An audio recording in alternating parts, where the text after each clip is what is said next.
পহেলা বৈশাখের আগের রাত। গ্রামের আকাশটা যেন অন্যরকম, তারা ভরা, হালকা বাতাসে কাঁপছে আম গাছের পাতা।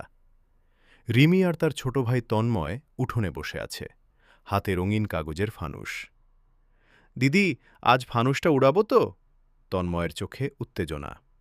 রিমি হেসে বলল, অবশ্যই, নতুন বছর মানেই নতুন আশা। এই ফানুসে আমরা আমাদের সব ইচ্ছে লিখে আকাশে পাঠাব। দুজন মিলে ফানুসে লিখল, সবার জন্য সুখ, শান্তি আর ভালোবাসা। মা রান্নাঘর থেকে ডাক দিলেন, এসো, পায়েস রেডি। গরম গরম দুধ আর এলাচের গন্ধে ভরে গেল চারদিক। রাত 12টা বাজতেই দূরে কোথাও ঢাকের আওয়াজ শোনা গেল। রিমি আর তন্ময় ফানুসে আগুন ধরিয়ে আকাশে ছেড়ে দিল।